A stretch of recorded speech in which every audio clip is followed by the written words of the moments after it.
more time.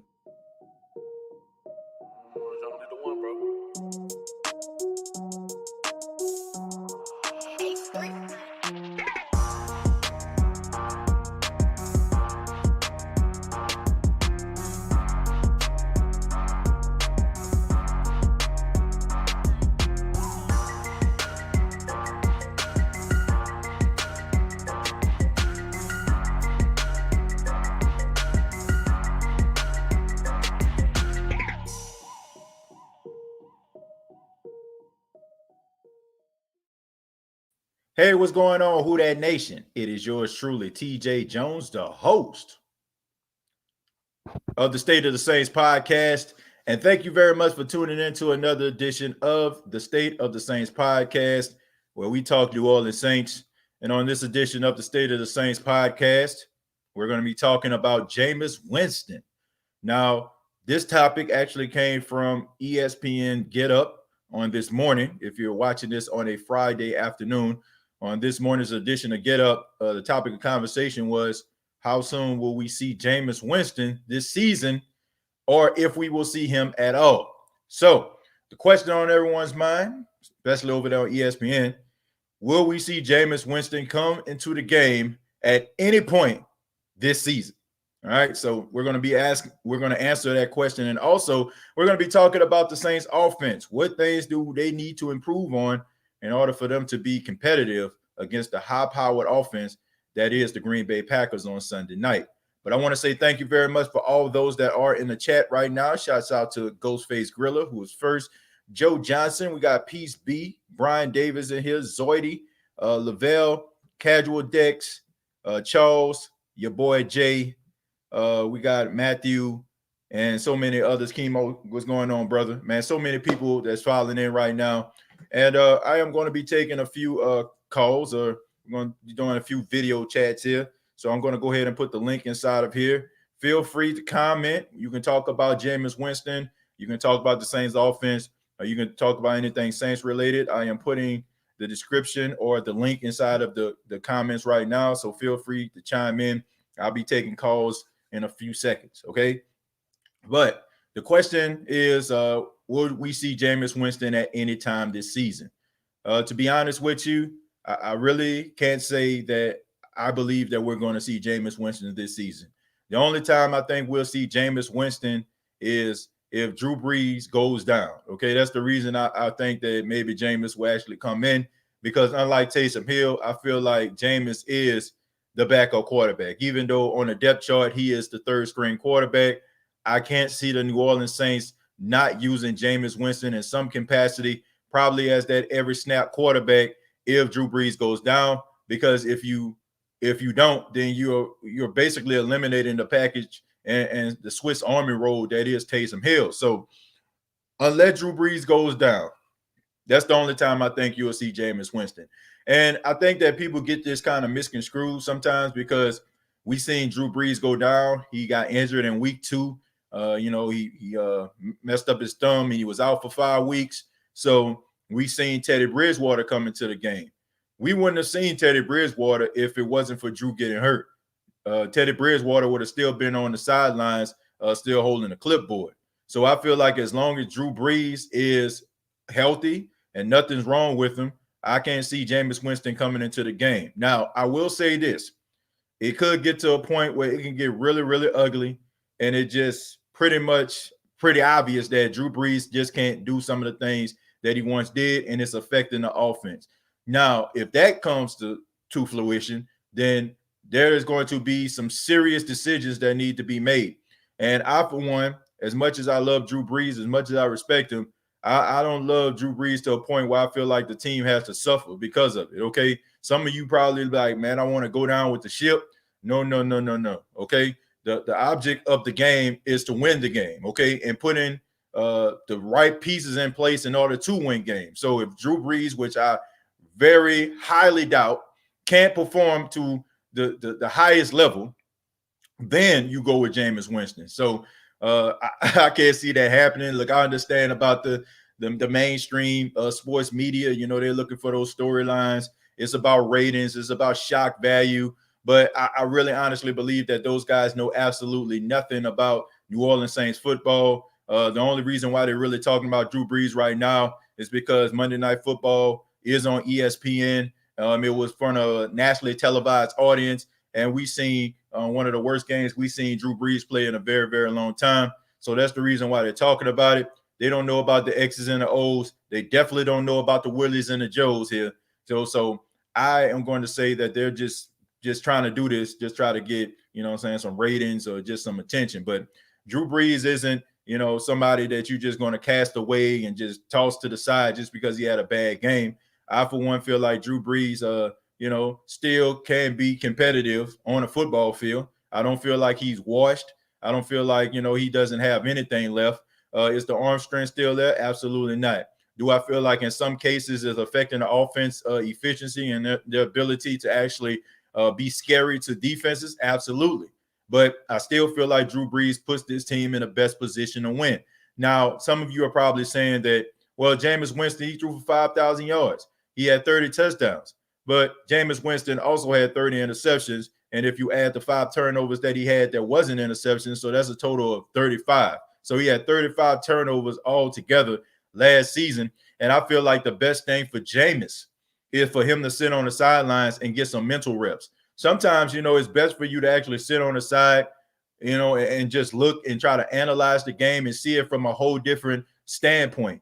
I mean, you look at somebody like Jameis Winston. Jameis has always been the guy. He's always been that dude. He's always been the guy that everybody wanted to see from the high school level, from the college level, him winning a Heisman, national championship at Florida State.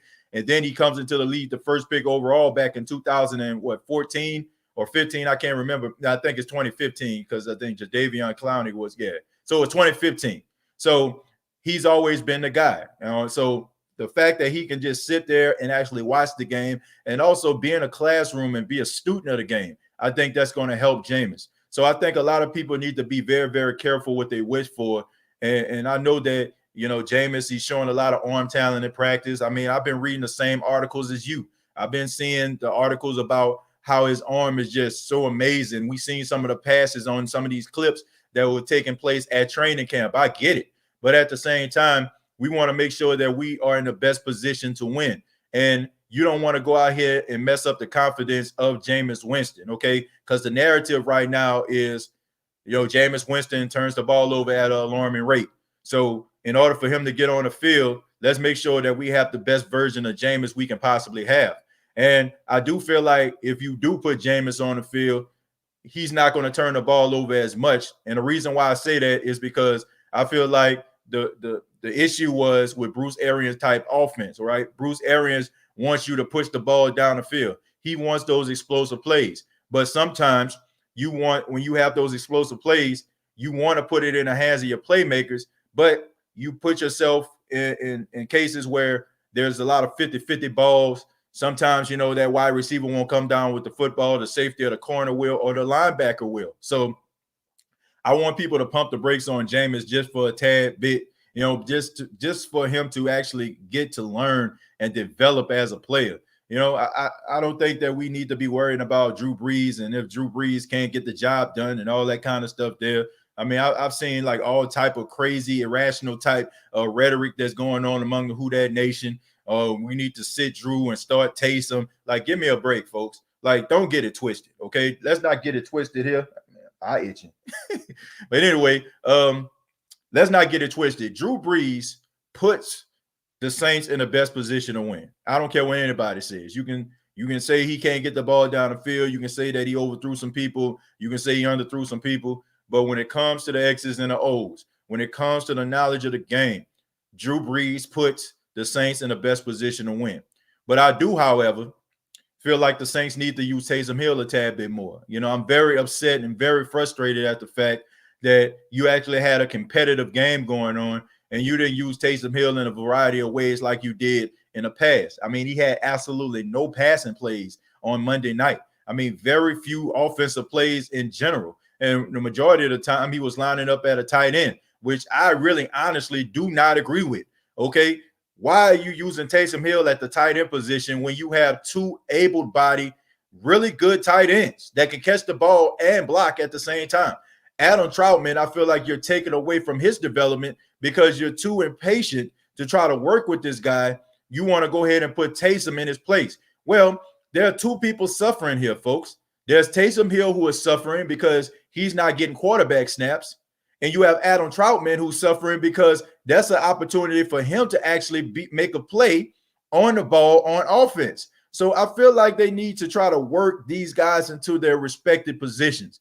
Allow Taysom Hill to work with Drew Brees, learn some of the plays that Drew can do. So when you see Taysom come in the game, it won't seem as one-dimensional, right? So you don't want it to be to a point when you see Taysom trot out on the field and he's under center, oh, the Saints are going to go deep. Allow the defense to keep guessing. Don't let them think that, oh, it's going to be a deep pass.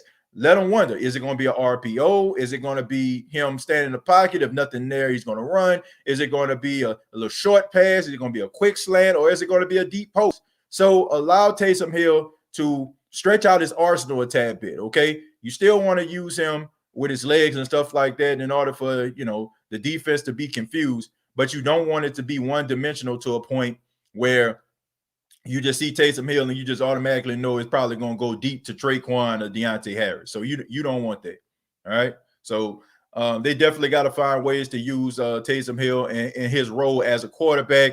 And I feel like there's absolutely no excuse for you not to be able to use Adam Troutman. Look, I was all for it last year, Taysom Hill lining up at tight end, because we all know that Josh Hill, I mean, he dealt with concussions throughout his career and some injuries, and all you had was Jared Cook, and you really didn't have that third tight end. You didn't have that. But this year you do, okay? You got three really good tight ends. So to me, there's no excuse to try to stunt the growth of Adam Troutman, a guy that you got in the third round, a guy that everybody's kind of comparing to be the next new wave of tight end, the next Gronkowski, the next George Kittle.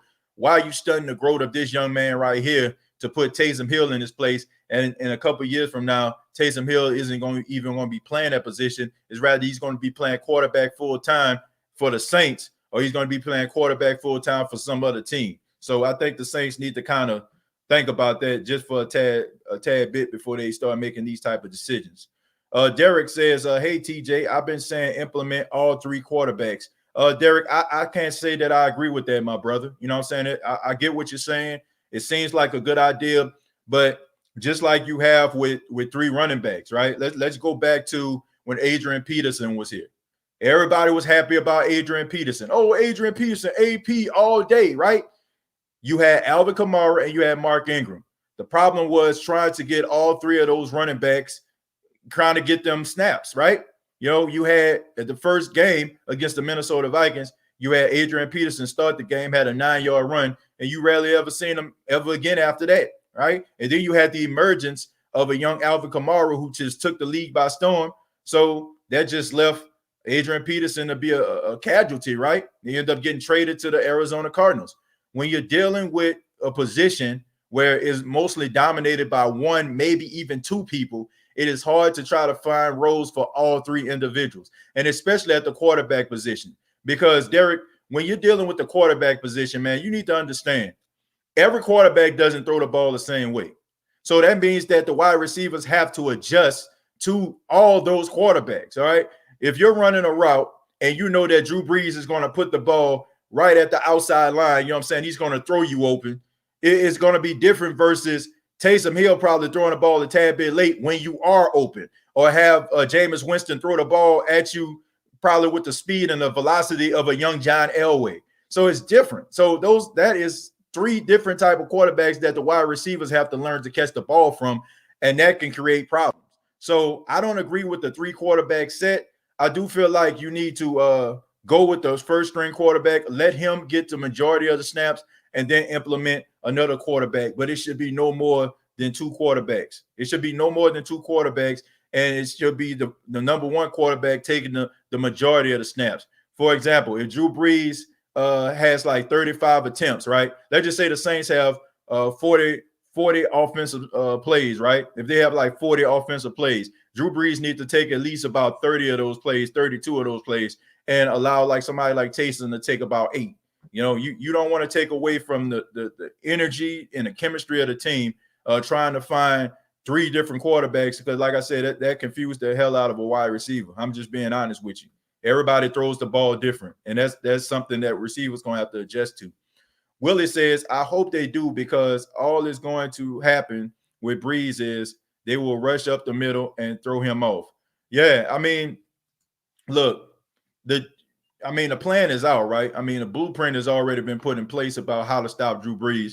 And I hate to say it, but it all started with the Atlanta Falcons last season. What the Atlanta Falcons did, they put their two premier pass rushers in the middle, and they had them going up against the guards. The guard is not faster than the tackle. All right. So they put their best pass rushers up the middle. Okay. And that puts the pressure right in the face of Drew Brees, who is height deficient. He's 6 feet tall. He can barely see over the line as is. So when you have those pass rushers pushing your offensive lineman back, it is hard for you to actually see over all four of those individuals, right? The two defensive linemen and the two offensive guards. And if you count the center who's snapping you the ball, so you can go ahead and throw 5 in there. So it's going to be very tough for him to actually see that. So the Saints going to have to find ways to try to make that adjustment. Your boy Jay, what's going on, man? How you doing? Hold on 1 second, brother. I can't hear you. Yeah, well, I guess he hung up. But anyway, man, call back, man. But I just had to say, I mean, it's going to be tough for, Drew Brees in order for him to see over the line, in order for him to throw the ball. And I feel like that's something that the Saints really need right now. The way that the Saints offensive line is structured, you got a lot of young players right now trying to figure it out. And I don't know who said this. Maybe it was like on ESPN or something, but they did say something I agree with. They said that right now, the offense has to be working perfectly in order for Drew Brees to succeed. That means a perfect pocket. That means like they can't get no pressure on him. I mean, he can't do anything except stand strong in the pocket and throw the ball and deliver it where it needs to be. So a lot of people like the offensive line. Drew Brees has to have a perfect situation in order for him to succeed versus a guy like Taysom versus a guy like Jameis, okay? The offensive line can figure it out as the weeks go by, because let's just say, for example, if the pocket breaks down, those two have the ability to scramble out of the pocket. I think we all can agree that Drew Brees is not going to scramble out of the pocket at all. He's not going to do that. Your boy Jay, what's going on, man? Hey, man, how you doing? I'm doing okay, man. We talking about Jameis Winston, Drew Brees. You can talk about anything you want, man. Go ahead. Well, first, I want to start out by saying, man, I've been following you for like the past year. First time calling in. Just want to say I appreciate everything you do for us Saints fans, man. But thank you, man. I appreciate that. Thank you for supporting the show, man. No problem. But first, I want to start out by saying, I'm 21 years old right now. I've been a Saints fan since I was a little kid. Okay. By saying what I've been saying from Drew Brees for these past 2 weeks, it really hasn't been Drew Brees like, in the show you did yesterday, I did say that Father Time was catching up to him. Mm-hmm. He didn't look the same. That Monday night game, I was actually sitting on the bed watching the game, and I saw, he throw the ball at Jared Cook right over his head. I don't really know what was going on, but I want to say that Sean Payton is really stubborn. It'll be a very cold day with the devil before he even thinks about benching Drew Brees for Jameis Winston. Probably not even going to see Jameis Winston until probably next year. Might even be Taysom Hill. We never really know. Right. But Sean Payton is, from what I see from him, he's a really stubborn coach. I love the guy, but he sometimes shortest development of players. Like you were saying with Adam Troutman, takes some Hill lining up at tight end, which I agree is horrible decision. Yeah. Horrible decision. But I personally would love to see Jameis at least play one game this year, at least one. Right. See what he could do, see how he plays with this offense, but I as a Drew Brees fan, I don't want to give up on him, but at the same time, we know what's coming. Right. We know what's coming. I did like when you said that they're putting their best defensive linemen on the guards and rushing up the middle. I seen Monday's game. I forgot who the defensive lineman was for the Raiders. He ran directly at Andres Pete. Andres Pete whiffed him, and then Eric McCoy kind of ran over and tried to block him. that's when Drew Brees just I guess he got scared, got a little nervous. I don't know what happened. Mm-hmm. So this big 6'9" dude coming at him, he just threw the ball and he got intercepted. So Right. oh Yeah, man, I mean, yeah, that was Max Crosby though, man. You know, like Max Crosby is probably one of the best pass rushers. Well, he is the best pass rusher Las Vegas has. Look, I feel like if you go with Jameis Winston over Drew Brees, ain't no turning back, man. Like you have to make that decision. And you got to stick with it for better for worse. You know, I talked about the playoff game, right? The Baltimore Ravens. I talked about that the other night. Joe Flacco was the quarterback. Joe Flacco wasn't giving the Baltimore Ravens the results, so they decided to go with Lamar Jackson. Lamar Jackson's first playoff game, I mean, he looked absolutely horrible, man. I mean, it got so bad. M&T Bank Stadium was booing this man out of the building. But the Baltimore Ravens realized that, man, we got to go with this guy. You know, like we're going to lose this game. It's pretty obvious, but this is our future. So we got to depend on this guy. So if you're going to go with Jameis Winston, there's no turning back, man. Like there is no turning back at all. You can't go back to Drew Brees. You can't be like, okay, Drew, you know what I'm saying? Jameis ain't cutting it, you know what I'm saying? So we're going to go back with you. You know, that's a recipe for disaster. Because, you know, that is something that the locker room is going to be paying attention to. They're going to have their eyes on, and it's going to confuse the heck out of them. And they're going to feel like you don't know what you're doing. So it's going to cause them to, basically go rogue. So the Saints going to have to roll with it, you know. So I don't see that happening. I can't see them giving up on Drew Brees. I see him going down with the ship. I don't see Sean Payton giving up on him. So I feel like that's the way it's going to go, man. But I appreciate you for calling in. Call back anytime, brother. Thank you, TJ. Who that, man? Who that? And shouts out to him, man. Shouts out to your boy Jay. 21 years old, man. Shouts out to him, man. Got a whole life ahead of you, my friend. Angela says, I know Jameis has a lot of interceptions with Tampa Bay, but he was thrown into a bad situation without team planning for it in his rookie season. And he virtually had a new coach every year. Yeah, good point. He never had solid guidance or leadership. His eyes are fixed now. He's been a number one quarterback and threw for 5,000 yards last year. Why would we have him as number two and using him some in a rotation with Drew?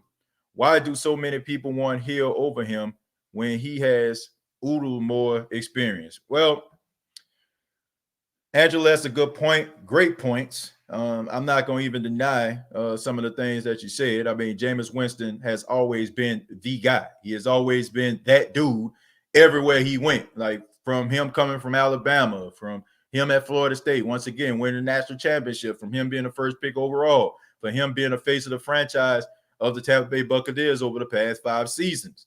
Look, I will agree. I feel like right now, if you want to look at something, he's suffering from what I like to call the Alex Smith syndrome, right? Alex Smith, his first 7 years as a San Francisco 49ers, he had 7 offensive coordinators. With Jameis Winston, I think what he had 3 different head coaches. You know, Lovie Smith was his head coach when he got there. Then Dirk Carter got there, and then you had Bruce Arians. So he had 3 head coaches, which means 3 offensive philosophies, defensive philosophies, yada, yada, yada. So I feel like him coming to the New Orleans Saints, it's a stable organization, right? We know who the guy is that's calling the shots. We know Drew Brees is the leader of the team. We know Sean Payton is the play caller. We know that Pete Carmichael is the offensive coordinator and so on and so forth. So it's structured different. Do I feel like if Jameis Winston was to come into a game and be the quarterback for the New Orleans Saints, do I feel like he would be much better than he would in Tampa? Yes, absolutely. Okay, am I convinced enough to believe that he wouldn't throw double-digit interceptions? Absolutely not. Okay, maybe he'll cut them in half. I can see about 14 or 15 interceptions. You know, if I'm just being honest and truthful with you. But if you want to look at it that way, I mean, let's go look back at Drew Brees, right? Drew Brees just started to throw single-digit interceptions over the past couple of years. I mean, a lot of us don't remember because the touchdowns were like plenty, but Drew Brees normally used to throw about 12, 13, even 14 interceptions in a year. So if you're looking at it from that standpoint, then if Jameis comes in and gives you 32, 33 touchdowns, it gets you about 15 interceptions. That's a pretty doggone good season right there. So I feel like he would be a much better quarterback in the Saints system, but I feel like the best thing for Jameis right now is for him to see the field. And to also answer your question, Angela, about why isn't he the number 2, it's simple. No OTAs, no minicamp, nothing else, nothing but virtual calls and Zoom calls and and Zoom classrooms going on before training camp. So that's the reason why Taysom is the number 2 quarterback, because Taysom has been in the same system for the last 3 years, and Jameis has been here for about a Starbucks cup of coffee.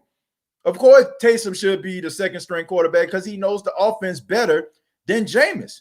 You're not going to be able to see this really, this number 1, number 2 competition until sometime next year if Jameis decides to stay with the New Orleans Saints and compete for a starting position. That's the only time that you're going to see that. But if I was a head coach, I would definitely have Taysom Hill as my backup quarterback because Taysom knows the system better. Now, this might be a whole different story if Jameis signed with the New Orleans Saints in the offseason and they had all those offseason activities.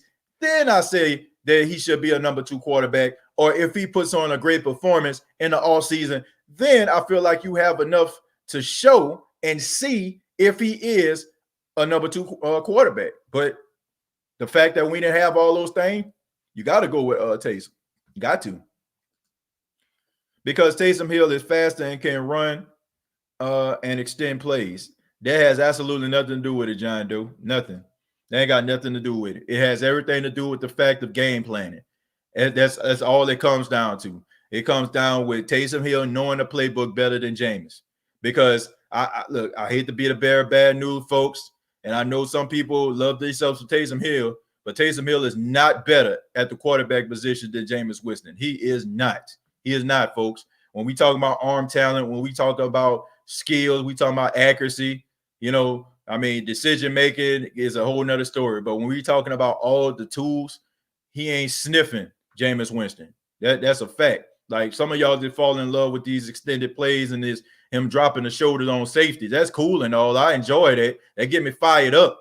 But Jameis is a better quarterback. Jameis is a better quarterback than Taysom is. Taysom not a quarterback. Stop it. Taysom is a quarterback. Taysom is a quarterback, man. The reason why you're saying that right now is because of what he does, all the different things that he do. But if he was to sit back there and throw from the pocket, who's to say? And I don't want to hear that stuff about, I don't want to hear that stuff about, oh man, he just he just a running back, a tight end. Like, come on, man. We don't know what these guys can do in real time. I mean, they were trying to make Lamar Jackson a wide receiver. I think the Chargers were trying to do that to him. They're trying to turn this man into a wide receiver. Now look at the guy. The guy was a league MVP, won 13 straight games. Could have been a New Orleans Saint, by the way. So we don't know that for sure. And then also you have to look at it too. Before Lamar Jackson actually got into the lineup his rookie season, he was just out there doing RPOs. I mean, I know y'all seen that game against the Baltimore Ravens where Justin Tucker ironically missed the extra point for like the first time ever. So that's what Lamar was doing. That's what they had Lamar out there doing. Nobody's seen Lamar throwing the ball down the field at that time. But now look at it. So we can't just say, oh, just because the Saints got him doing this, that, and the third, oh, he's not a quarterback. Knock it off, okay? Until we actually see this guy in real time under center for an extended amount of time, and get this guy an opportunity to play the quarterback position, get that man an opportunity, But I'm not going to say that he's not a quarterback. Lamar better than Taysom. Of course, Lamar is better than Taysom. I mean, he's the league MVP. Lamar Jackson, a running back. Stop it, man. Knock it off. Stop trolling, man. Last Saints, stop trolling. Hill is the next Saints quarterback, but he will have to start sliding, and not lowering his shoulder. Yeah, I mean, Brandon, you're absolutely right about that, buddy. I mean, he's going to have to change the way he plays the quarterback position because it's all fun and games right now. You're lowering the boom and lowering your shoulder and all that kind of stuff now. But when you have a whole entire franchise on your back and they depended on you, You ain't gonna be at you. You're not gonna be able to have. You're not gonna be able to go out there and try to run with reckless abandons. Okay, so you got to be able to be smarter than that. Right now, it's all cute and stuff like that because we like, oh, well, we got Drew, and if push comes to shove, we got Jameis. But if he is the guy, then he's gonna have to change a lot of things in his arsenal. Lead up the pack says, how do you know he's not a quarterback? Jason Hill never got a chance. Well, I don't know who Jason Hill is, but I know who Taysom Hill is. Okay. You know, I mean, so I don't know who Jason Hill is. But as far as you saying like he's how I know he's not a quarterback, or I know you ain't talking to me because I said he is one. So I guess he's talking to somebody else. Kim says we only see what Sean Payton allow us to see in a play calling. I agree with that, Kim. And that's another reason why we can't just sit up here and criticize Taysom Hill, because we don't know what he has to offer just yet. Okay. Right now, Taysom is just doing what Sean Payton asking of him. So we don't know for concrete, you know what I'm saying, as a well, let me see how I can put this. We don't know exactly what this guy can bring to the table. We don't know. You know what I'm saying? We don't know just yet. So until he actually goes out there and does something on a consistent basis, then we can come to that conclusion. Hey, TJ Jones, the host, Jerry, what's going on, man? Appreciate you stopping by. Brandon says, stop hating on the next starting quarterback. We don't know that for sure. Saints will roll past Rodgers this week. I'm not confident about that. LMAO says, love the show, TJ. The truth hurts. Hey, man, what's going on, man? Appreciate you all calling in another day too, brother. Apo says, I feel like Sean Payton doesn't show most of Taysom talent at quarterback. I agree with that. Use all the quarterbacks. I don't agree with that. Ray says, still can't believe we passed on Jordan Love. Well, from the looks of what he's doing for the Packers and what he's doing in training camp, might have been a good idea. T Hill, number 2 quarterback. Yep, he is the number 2 quarterback right now. But I will say, if we had off-season activities with Jameis, I don't know if it would be the same. I don't know if it would be the same thing. Casual Deck says, I've always had a good feeling about Taysom. Yeah, I agree. You know what I'm saying? I think that Taysom has a lot of great qualities about him. You know, I really do. But he's going to have to change some things to be a starting quarterback in the league, though. And it starts with not lowering your shoulder on safeties. Use all of them.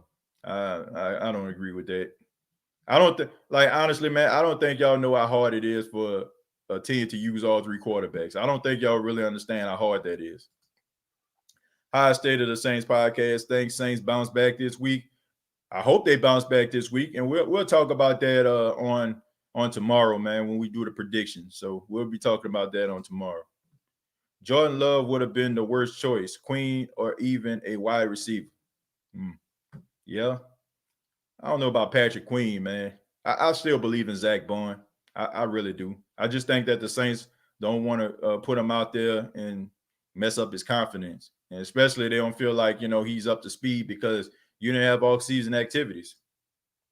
I don't think Taysom will be the face of the franchise, even though they paid him $16 million, but it was just to keep him in the Saints uniform. I think they bought in Jameis to be the face of the franchise. Could be. Mighty Mouse, that could be true.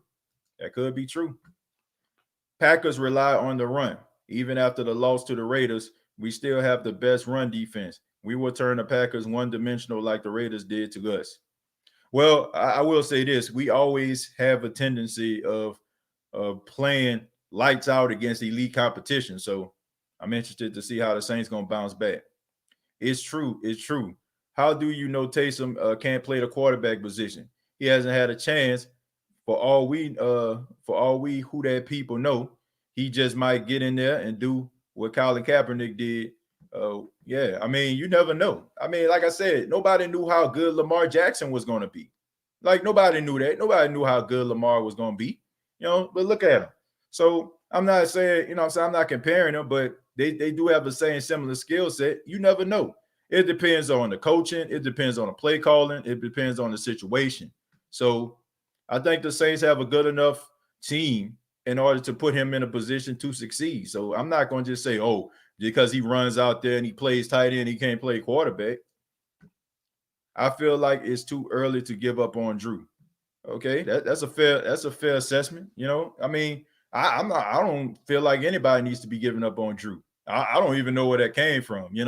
Anybody that's talking about giving up on Drew after week 2, I think that's absolutely asinine and ridiculous. You can say, oh man, if you're entitled to your opinion about wanting him to retire or feel like the best of Drew has already passed. I mean, you're entitled to your opinion on that. But to say this man need to be benched or say that this man need to go ahead and kick rocks, like that's ridiculous right now.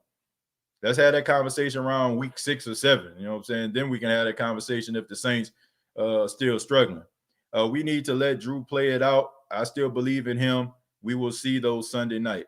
Yeah, I agree with that. I think we need to give him the benefit of the doubt here. I mean, he is 41 years old, no off-season activities. I mean, somebody gave me, pointed that out to me. I think we looking at guys like Russell Wilson. We look at people like Aaron Rodgers. We looking at people like Patrick Mahomes. They come out there right off the gate, out there balling out. But those guys are much younger than Drew Brees and Tom Brady. So it's going to take these guys a little while probably just to get themselves warmed up and ready for the season.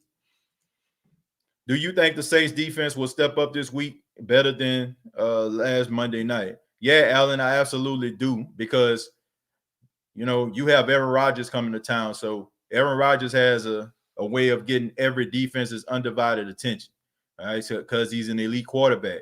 And right now, the Green Bay Packers are an elite football team. So the Saints, I feel like, going to play up to the competition because that's just the way they go. It seems like when they go up against, elite competition where everybody talking about this person, a Super Bowl contender, this team is a Super Bowl contender, this guy's a league MVP, they seem to want to prove the naysayers wrong. The problem is when they're going up against lowly competition or they feel like a team is beneath them, that's the problem. So I do expect the Saints to come out there and play much better than they did against the Las Vegas Raiders, because I feel like in some ways the Saints felt like the Las Vegas Raiders were beneath them. And yeah, they'll probably give you a bunch of lip service like, oh, we're not looking past our opponent. Yes, you are, man. Like, let's just be serious about this. If anybody ever played basketball and you probably played for a really good basketball team and you went up against a basketball team that wasn't that good, you look at their record, they haven't won any games. Of course, you're not going to be feeling the same way you would if you were going up against a 2 or 3-time state champion or a national champion or something like that. You're not going to feel the same way. I mean, it's human nature. It's human nature for us, right? When we feel like we're bigger, stronger, faster, have better ability than our opposition, we don't look at them as a challenge. But if we go up against a person that we feel like probably a little bit stronger than us, probably a little bit faster than us, or people are saying that about them, we're going to really go out there and put our best foot forward. Thus, the New Orleans Saints. So I feel like they just need to stop that and just really focus on every single game. I feel like right now, that's the reason why I feel like the Saints aren't a great football team. I feel like the Saints are a good football team, because great football teams, no matter who you go up against, they're going to play up. You know what I'm saying? They're going to play up. They're going to be ready to play no matter who they're going up against, no matter who's lined up on the other side. They're going to treat those guys like they're going against a team that's about to be in the Super Bowl. So the Saints need to, in order for them to become a great football team, they have to start doing stuff like that. They have to start winning games that even when people have them as 10-point, 12-point favorites, go out there and they need to perform. As long as they continue to play around with the opposition, I don't think that they're a great football team. I don't. I love the Saints, and this coming from a lifelong Saints fan. But you can't be a great football team. You cannot be a great football team if you're playing down to your competition. And I've seen this on 2 occasions, folks.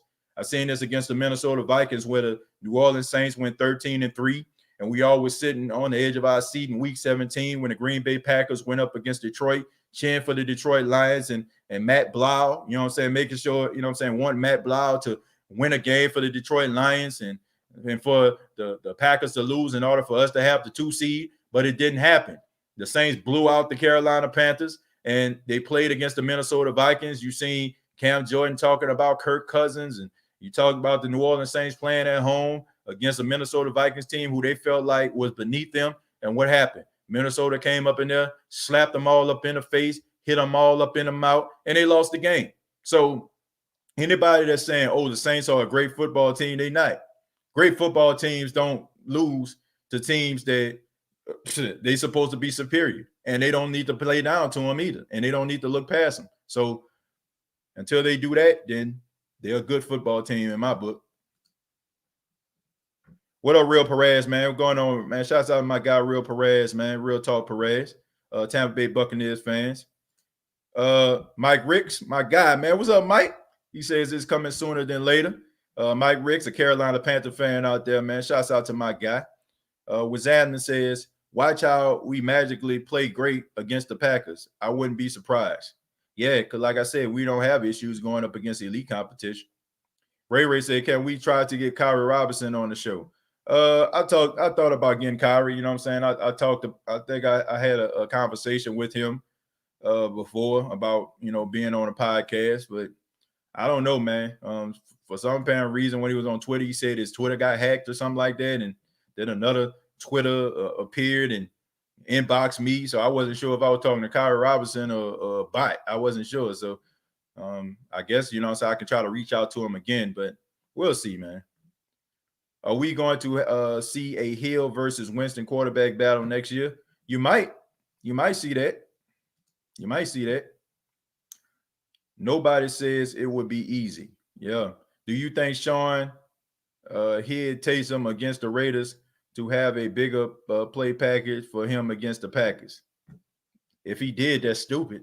if he did, that is ridiculous and dumb on Sean Payton's point. You know what I'm saying, from his standpoint or whatever. Like that's just stupid. If you do that, you play to win the game. Do you think the Saints can get better and play a lot better, and we'll see Jameis Winston soon? Well, I hope they play a lot better. I only can hope, right now. I think they can right the ship. I think they made of the right stuff. So, but I don't think we'll see Jameis Winston unless Drew gets hurt. Great point, TJ. You hit the nail on the head. Appreciate that, David. Cross says Peyton canceled all OTAs. Then the reports out of training camp were that Brees was sitting out a couple of practices per week. Those are critical reps, and you can see the result in his accuracy. Cross, I disagree with that, man, because if you watch the interview with NFL Hall of Famer, former Houston Oilers and Minnesota Viking, Warren Moon, he talked about that. And Warren Moon played till he was about 43 years old. And he talked about like some of the things that he had to do in order for him to prepare and be game at the age of 42 and 43 years old playing NFL football. And this was a completely different era. This was still during the time where you can go at a quarterback legs. The rules wasn't set in place to accommodate quarterback play.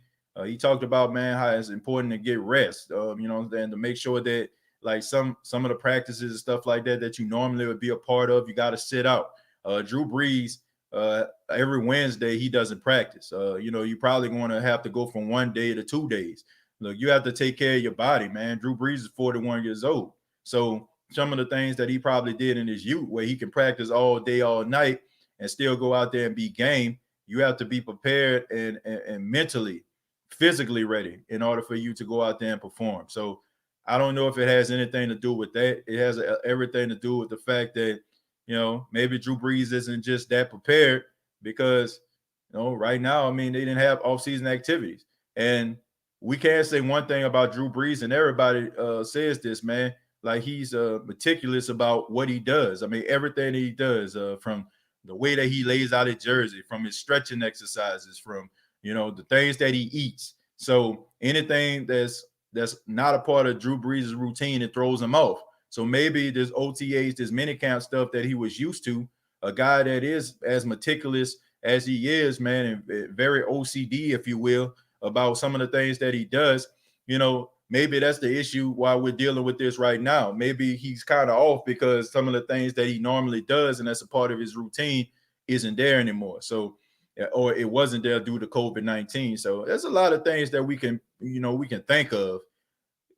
Could be one of the reasons why Drew Brees hasn't been playing up to the best of his ability. Not to mention, once again, he's 41 years old. Josh says Traquan better than Emmanuel. He was against the Raiders. How long we got Jameis for 2 years? I think he only signed like a 1-year contract, so he's a free agent next year. He only signed a 1-year deal. Yeah, we usually beat some of the best and lose against the worst. Yep. Do you think Michael Thomas playing this week? No, I do not, and I don't feel like he should play. Look, I'm to a point. I've said this. I don't care if Michael Thomas doesn't play until about week 7 or week 8. You do not rush Michael Thomas back. Look, Michael Thomas is going to be a New Orleans Saint for a very long time. He's going to be a Saint much longer than what this season has right now. Okay, and I would want Michael Thomas to be at 100% before you parade him back out on the field, because whoever the quarterback is next year, rather it's Drew Brees, which I highly doubt, Taysom or Jameis, they're going to need Michael Thomas at his best. They're going to need elite wide receiver play out of Michael Thomas. So you do not rush him back. That would be one of the biggest mistakes that the Saints ever made, trying to rush him back. So I don't care if Michael Thomas comes to you and say he's feeling good, it's great, as Paul Williams did on the Temptation movie when he went to AA and they said that he got himself clean. I don't care if he dances in front of your living room like Paul Williams did. You do not put Mike Thomas in the game, okay? You do not. You know what I'm saying? You make sure that you get a second, even a third opinion about him playing in the game. And you do not put him out there, man. That guy is your franchise. Michael Thomas is the franchise right now, so you do not put him on the field. Brees misses Thomas. Yeah, I agree with that. I think his shirt indicated that after that press conference, or at that press conference. This team together too long for number 9 to be playing like this. It's no excuse. Once again, he's 41 years old. If we're going to look for an excuse, but Desmond, like, if you feel like there's no excuse, my brother, I'm not going to change your mind on that. You know, that's just the way that you feel. But I mean, there are some things that people can point out. That's all I'm going to say. No, because he played like this against Minnesota. Good point. And that's one of the reasons why, you know, people, you know, ask me why am I keep doing shows about this. One is what people want to hear, you know, and number 2, this isn't like, oh, it's just been 2 weeks. No, this extends back to Minnesota, you know, the wild card game when he didn't play his best. He didn't play his best against Tampa. If we're going to be 100, he didn't play his best against the Tampa Bay Buccaneers. And, you know, people crucified me. People like, man, we won. Man, we won. Like, I cannot, like, I told y'all, you know what I'm saying? Like, people were getting upset with me because the very next day, I asked the question about Drew Brees, you know, stunting the growth of the offense. That was what the show topic was. Man, we won. TJ, we don't need to talk about this right now. We won. Then the next week against the Las Vegas Raiders, now what the topic of discussion is, right? So I was ahead of the curve. That's why I say, you know, look, you can learn something in victory as well as defeat. Some of us, we don't pay attention to our imperfections or shortcomings when we win, because the only thing we remember is that we won. But no, you know what I'm saying? Like, if you won by 2 points, why don't you learn from, you know, winning by those 2 points so you can next time win by 4 points or win by 7 points? You know, a fool sits back and just, you know, counts, you know what I'm saying, counts all his eggs and stuff like that. You know what I'm saying? That just lays back and be like, okay, I got it made. You know what I'm saying? Like, you gotta find all of the cracks in your armor. You know what I'm saying? You gotta find them. You, even if it don't look like you have none and everybody's saying your praises. Look, people tell me all the time, man, TJ, this is a good podcast. This is a good podcast, TJ. I enjoy your podcast. But I go back and I watch every podcast that I do. And I critique myself. Even when I feel like, oh, I had a great showing this time, I feel like this podcast was great, I still go back and take a look at it. Okay? I don't care if it's a podcast where, you know, just like last week, you know, last Monday night was the highest viewed show that I've ever done. But I went back and I watched it. I'm not going to sit back and be like, man, I had one of the highest rated shows. No, that's not what I'm doing. I want to find out what I can do better. Rather it be me asking questions, giving people an opportunity. Am I talking over people? You know, you want to learn, okay? Even in your successes, you want to learn, not just in your failures. So I feel like when it comes to Drew Brees, we got to be answering these questions, man. We got to be asking these questions. And we got to know that Drew Brees is, you know, where he needs to be, even in victory. 5th option in my eyes. I don't know about the 5th option. The history of coming back too soon from soft tissue injuries is almost all bad. Sit out through the bye week, Mike T. I agree, man. Don't rush that man back. Do you think Fowler should get more reps? Yeah, I do. Last 3 games, no excuses because Brees has always been known to use many weapons. That's the thing that kind of bothers me, though. That's the thing that bothers me, Brandon. I mean, people talking about, like, it's amazing to me. Ain't it crazy though? I'm looking at a lot of these different shows where people talking about Drew Brees and they saying Drew Brees ain't got no help. Drew Brees ain't got no other options. Guys can't get off the line, this, that, and the third. Drew Brees has made stars out of the most mediocre wide receivers that you're going to find. I mean, he got Robert Meacham paid. Robert Meacham wasn't nothing but a street route runner. You know, that's all he was, and a really good wide receiver blocker. Okay, so all you basically done is take a little bit more than an above average version of Traquan Smith, and you got him paid in San Diego. So when did that ever stop Drew Brees? Drew Brees would throw to the cotton candy man if he was open back in the day. So why is it now, oh, he need help? He need help. You know, like if we're yelling and screaming now that he needs help, we have to be asking ourselves, why does he need help now? Because at the same time, anybody that the Saints rolled up into town, rather it was Kenneth Stills, rather it was Joe Morgan, rather it was Adrian Arrington, or rather it was Brandon Coleman, or anybody else that came in, he would make it happen. Now all of a sudden, oh, they ain't got no help. Like, come on, man, give me a break here. Okay, if we're talking about and yelling and screaming, talking about you need help now, maybe, just maybe, some of the things that we're saying, excuse me, maybe some of the things that we're saying may be kind of true. You know, when people hear the word decline, they think that means that he can't play anymore. So maybe he isn't giving you the results that he once did because he is on the decline. You ever thought about that? Just saying.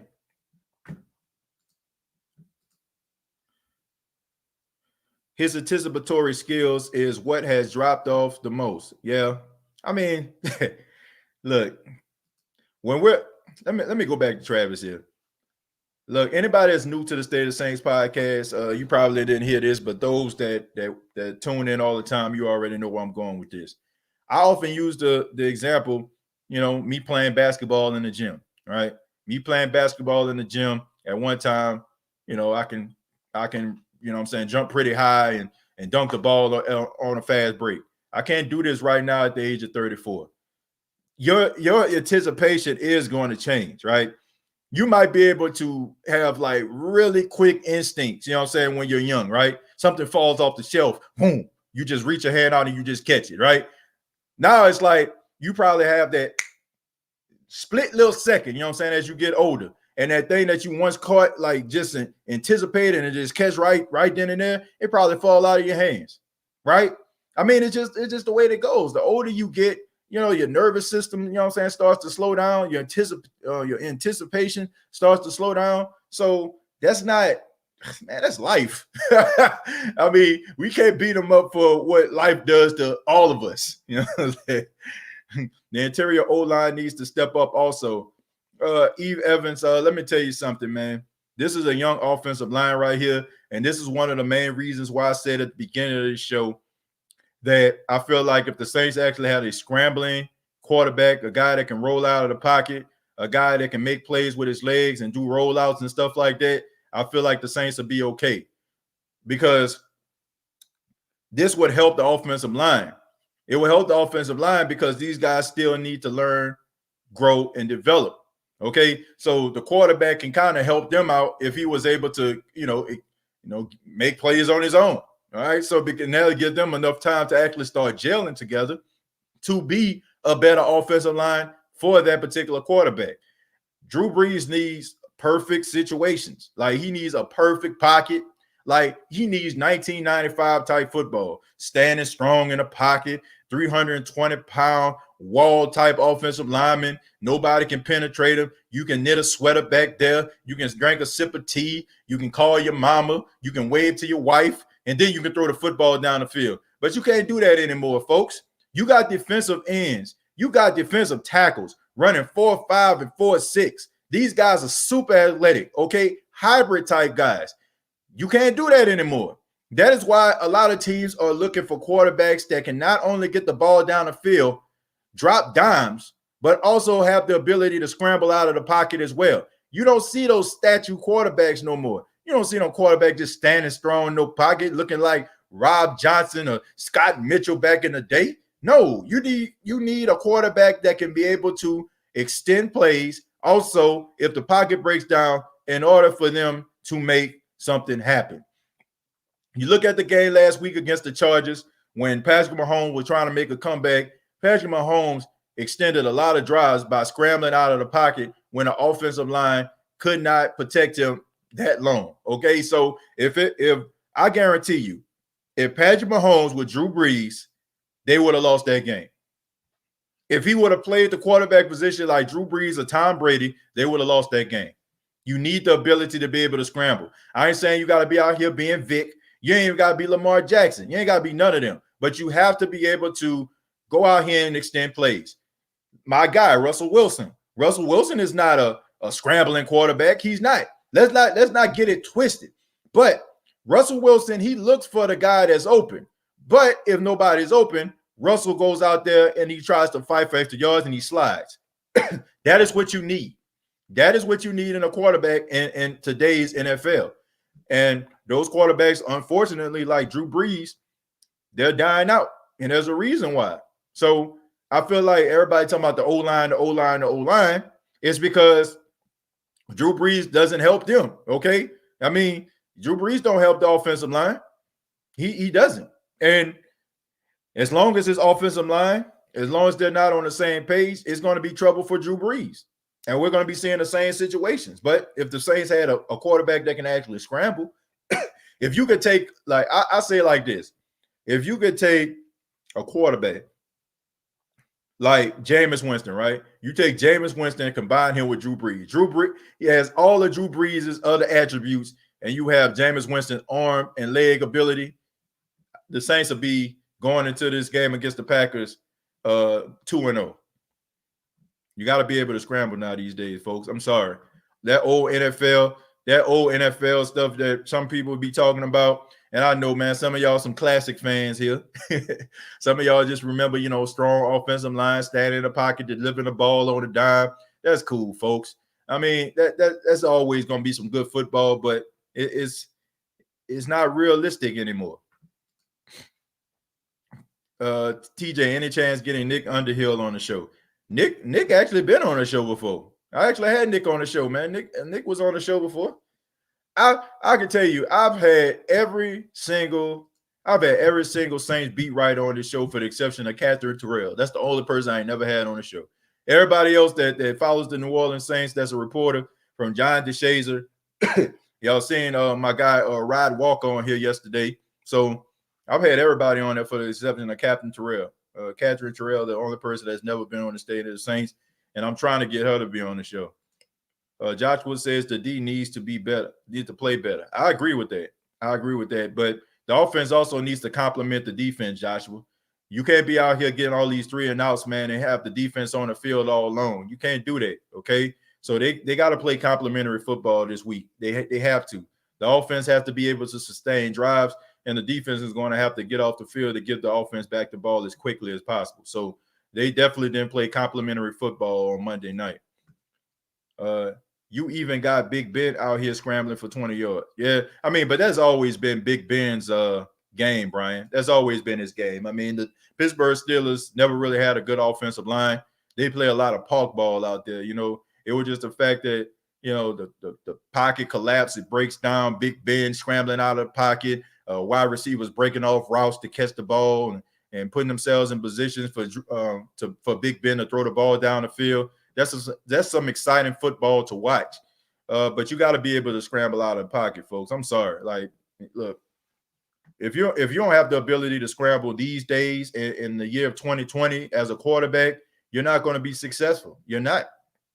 These linebackers are too good. These defensive ends are too good. These safeties are too good coming off the blitz. You got to be able to scramble out of the pocket, folks. Brees is not washed. Decline, yes. Washed, no. Yeah, I agree.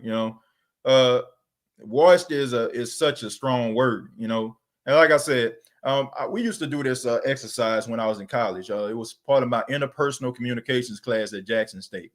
It was one exercise. Shouts out to my college professor, Dr. Mark G. Henderson. What we did was we had about 32 people in the class, and Dr. Henderson would actually start a rumor or something like that, right? He'll whisper like in the first person's ear.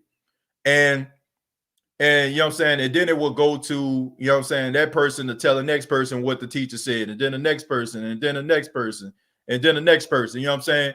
And by the time it got to the 32nd person, it was like completely different, right? You know what I'm saying? Or for another example, my brother, who was an artist, right?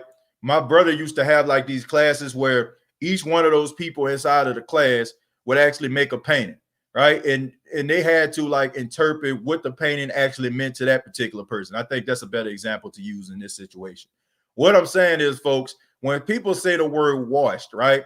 Washed may mean something completely different to me as it does to you. When you hear the word wash, well, to me, it means that you're completely incapable of doing your job. You're completely incapable of being able to do something that you once were known to do. That is what I feel like washed is to me. When I say decline, that means that the thing that you once did, you still can do. You just can't do it at a certain level or a certain pace or at a certain rhythm, right?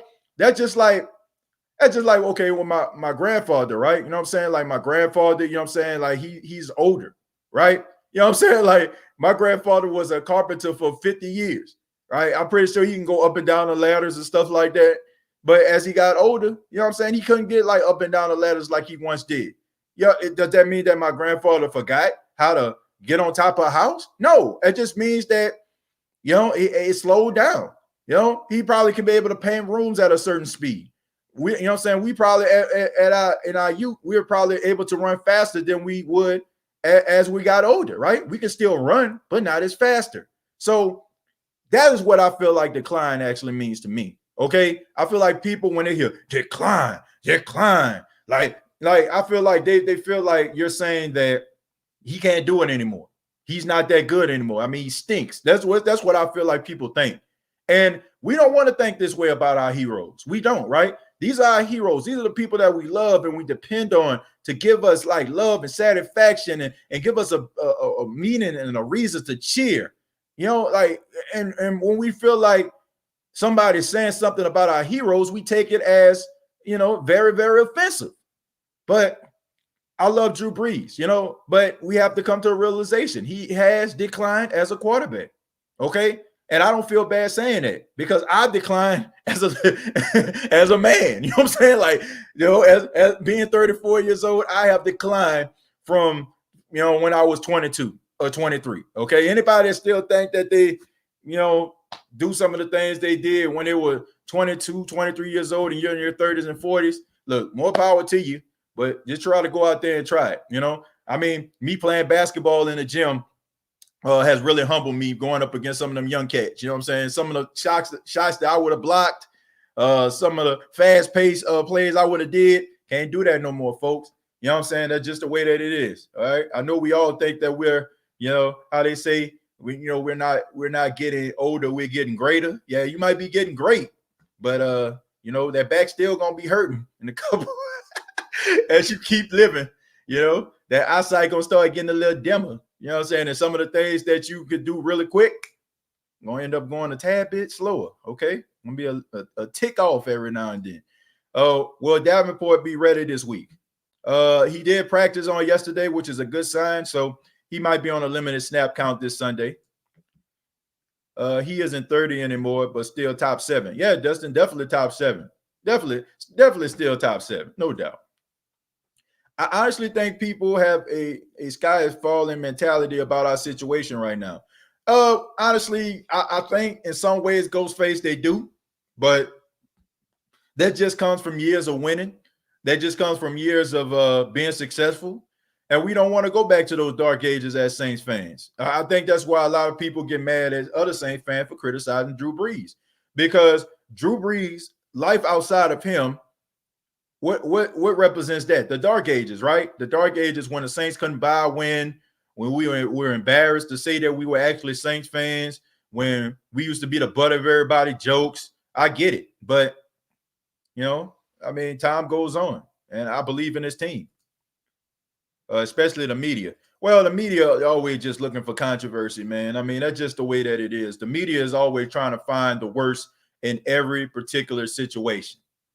It's just a fact, folks. I mean, you look at CNN, you look at Fox, you look at MSNBC, you look at some of these other news outlets, they're always looking for something negative to tell you, okay? They always trying to have you believing that the sky is falling. If you're a Republican, they want you to think that the Democrats are crazy. They want you to think, if you're a Democrat, they want you to think the Republicans are crazy. They want you to feel like the world is about to come to an end. They want you to be afraid. You know what I'm saying? They want to, instill some of this fear and paranoia inside of you right now. And they do that in order for you to come back to them. You know what I'm saying? That's just what it is.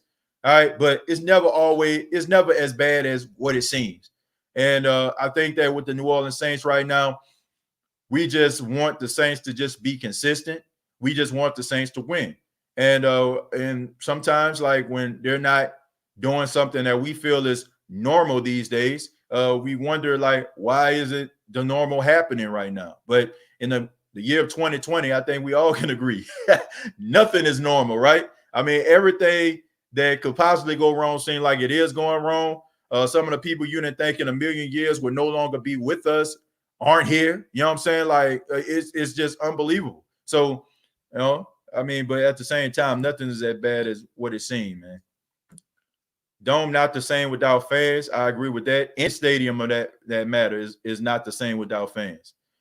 Like the Washington football team, Falcons should change their name to the Atlanta dumbest football team. Stephen A. Smith. Andrew says, I believe in an organization that has moved away from the dark ages. At least I hope so. Mrs. B is willing to put to get good. We just have to hope Loomis and Peyton realize it's time. When the time comes, we will be okay. Yeah, I really just feel like this is Drew last season, win, lose, or draw. So I think they know what they have to do. I fail to believe that you'll be signing some of these guys back the way that you've been signing them if Drew was going to come back. They're signing almost as if they know for a fact that he's not coming back. Optimus Grind says, to be honest, Drew, as it is, still better than we've had and probably will have for a while. Yeah, I mean, that's true. I mean, Drew is still the guy. He still deserves to be the starter. He still puts the Saints in the best position to win. So I don't want us to get away from that, man. Regardless if you want him to retire or not, he's still the best option for this team. Iceman T, I totally disagree. Marcus Williams is excellent in coverage, at least usually. Look, man, I just think that it's so easy for us to go ahead and pick on people when they have bad games. I look at people, who, have these different opinions about people, but I don't see that same type of energy when those people do something positive. It's only when those people do something negative do we come out. I feel like have the same energy when that person have an interception, have the same energy when that person pick up a tackle that seals the deal. Like, if you still think that person sucked, go ahead and say it with your chest. But I just feel like when a person has a bad game, that's treated like low-hanging fruit to me. It's like, oh, see, he sucked. But, like, I feel like have that same type of energy. As far as Marcus Williams is concerned, I mean, he had a bad game. But you can say that about every single Saints player on this team. Like I said, for the exception of 3 players, everybody had a bad game. Every single person. Like, even Ramczyk, as good as he is and as steady as he is, Ryan Ramczyk didn't have a holding penalty called on him since his rookie season, okay? Ryan Ramczyk had a bad outing in this game. So if Ryan Ramczyk, the best right tackle in football, can have one of the worst games he ever had, look, everybody sucked in this game. Everybody. Like I said, for the exception of 3 people, everybody stunk. Straight up. TJ, I believe Drew Brees' biggest problem is Andrews Pete. He is an offensive lineman that gets him hurt or get him pressured into turnovers. You know what? It has a lot to do with this, Brandon. It has a lot to do with the fact that Andrews Pete is a better run blocker than he is a pass blocker. And I just feel like that's what I said. If the Saints actually had a quarterback that can be able to scramble out of pocket to help guys like Andrews Pete out, I don't think he would look as bad as he does, because in run blocking, Andrews Pete is the truth. Okay, Andrews Pete is a really good run blocker. Don't believe me? Go back and watch some of the games where you see Latavius Murray, or you see like Alvin Kamara breaking 1-0. So keep that in mind, folks. Sometimes it's the quarterback that makes the offensive lineman look like he don't know what he's doing. Tony Jackson, regardless, my team will show up Sunday night. This season still young. Yeah, I think they will. I think we're going to have a better showing. Don't record game, TJ. Definitely not going to record the game. Don't have no reason to. Drew can't stress the defense anymore. Defense are cheating up. Yeah, they definitely playing like 7-8 sets. You know what I'm saying? They right there. And, they know that Drew Brees ain't going to try to throw the ball over their head. So they definitely sitting on these routes. They definitely doing that, folks. Even the biggest Drew Brees supporter have to agree with that. Do you feel like Sanders breaks out this game? Yeah, man. I just think that Drew Brees needs to trust Emmanuel Sanders a little bit more. But we all know that Drew Brees doesn't force the ball. And I feel like that's something that we see other quarterbacks do. I don't feel like Drew Brees just trusts his wide receivers the way I look at some of these other quarterbacks trust their receivers. Drew Brees doesn't want to put the ball in harm's way.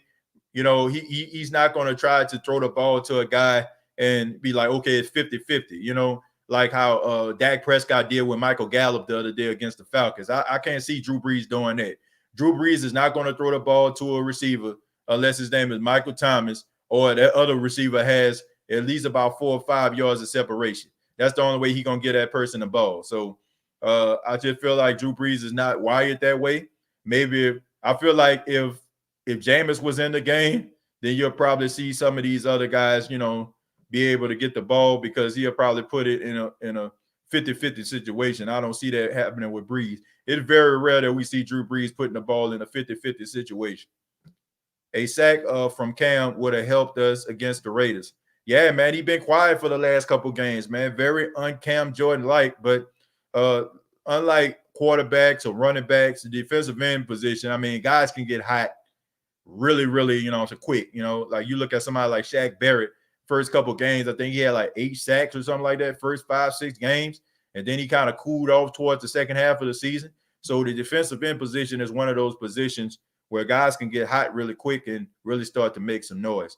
I'm going to take a few more, folks, and then I'm going to have to get up out of here, man. Let's see. Jesse says, will Ty Montgomery have a great game against his former team?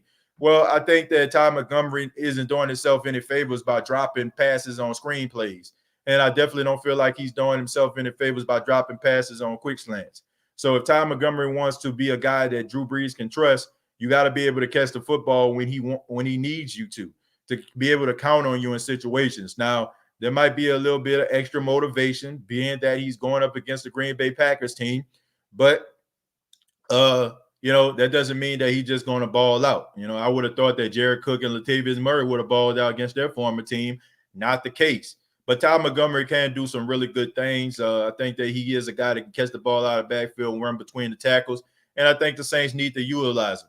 I think the Saints have guys that are role players, and they got playmakers, man. And you want to put the ball in the hands of all of your playmakers, not just a few, all of your playmakers. Man, look, Marcus Williams had questionable moments, fam, for real. Marcus Williams had questionable moments, Iceman T. Malcolm Jenkins had questionable moments. Marshawn Lattimore had questionable moments. Jack Rabbit Jenkins had questionable moments.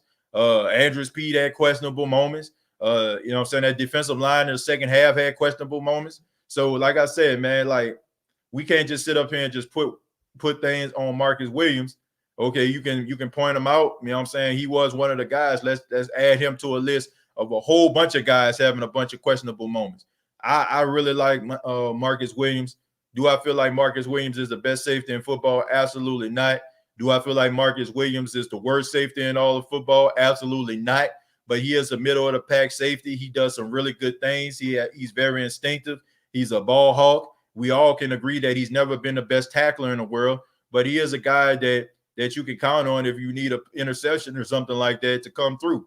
And you know what I'm saying? He 9 times out of 10, more times than not, he makes good decisions. I just think that between the Minneapolis Miracle and maybe like some of that passes, like with George Kittle, I think we just take one or two plays and we just apply that to a guy's complete body of work, which is not fair. I put it like this, right? Let's just say if you had a test, you know what I'm saying, 100 questions, right? And you get 2 wrong out of those 100, all right? Then you still got an A. You know what I'm saying? That just means you just got two questions wrong. So I do believe in Marcus Williams. Do I feel like he's the best? No. Do I feel like he's the worst? No. Josh and Jesus said I skipped his super chat. I apologize, Josh. I don't even see it, man. I apologize for that. Man. In the middle of the process, man. This chat is going by pretty fast, so I can't even get up to it. Let me see if I can see it again. Try to see if I can find it. I apologize, Josh. Man, this chat just moving fast, and it probably was during the time when I was actually looking at my looking at the screen. So I apologize, buddy. But I'm not even sure what you said on that. I'm sorry. Let's see. Same reason Ken Crawley could never get his head around in the heat of the moment. You go for what you know. Yeah, I mean, they got to get better at that. I will agree with that. Ghostface says Davenport is great, but he's like a fancy car that you never drive. I agree with that. Best ability is availability.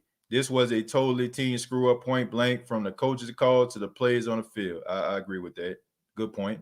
And lastly, we have Dustin says Hendrickson is a dog, which I said at the beginning of the season, and people were talking to me like I was crazy. When I was like, man, Trey Hendrickson, this guy's good. And I even said, watch Trey Hendrickson, and that bet's still out there for the, you know what I'm saying, for my buddy who I made a deal with. I said that Trey Hendrickson is going to be a starter on somebody's team next season. And this guy said, man, you crazy. So how crazy do I look right now that this guy is leading the team right now in sacks and has been a bright spot on the defensive line? That's all I got to say, man. Look, there's a lot of things I don't know in life, but I like to think that I know my fair share of football. And I'm telling you, Trey Hendrickson is going to be a starter on somebody's team. The Saints are not going to re-sign him back, because I feel like the way that he's playing right now, he's going to be a starter on somebody's team. And he's going to be one of them guys who be like, man, I miss Trey Hendrickson. Real talk. But I want to say thank you very much for checking out the State of the Saints podcast. Be sure to subscribe to the YouTube channel, youtube.com. Search The State of the Saints podcast. Facebook.com. Search The State of the Saints podcast. Previous episodes are available on iTunes, Spotify, iHeartRadio, Anchor FM. Thank you so much for your time, folks. And also right now we're doing a competition where you can snapshot. You can snapshot yourself, following the State of the Saints podcast on iTunes, Spotify, iHeart, Anchor FM, and send it to me. You can send it to stateofthesaints@gmail.com or facebook.com. Search The State of the Saints podcast. And we're going to announce the winner this weekend on Sunday night.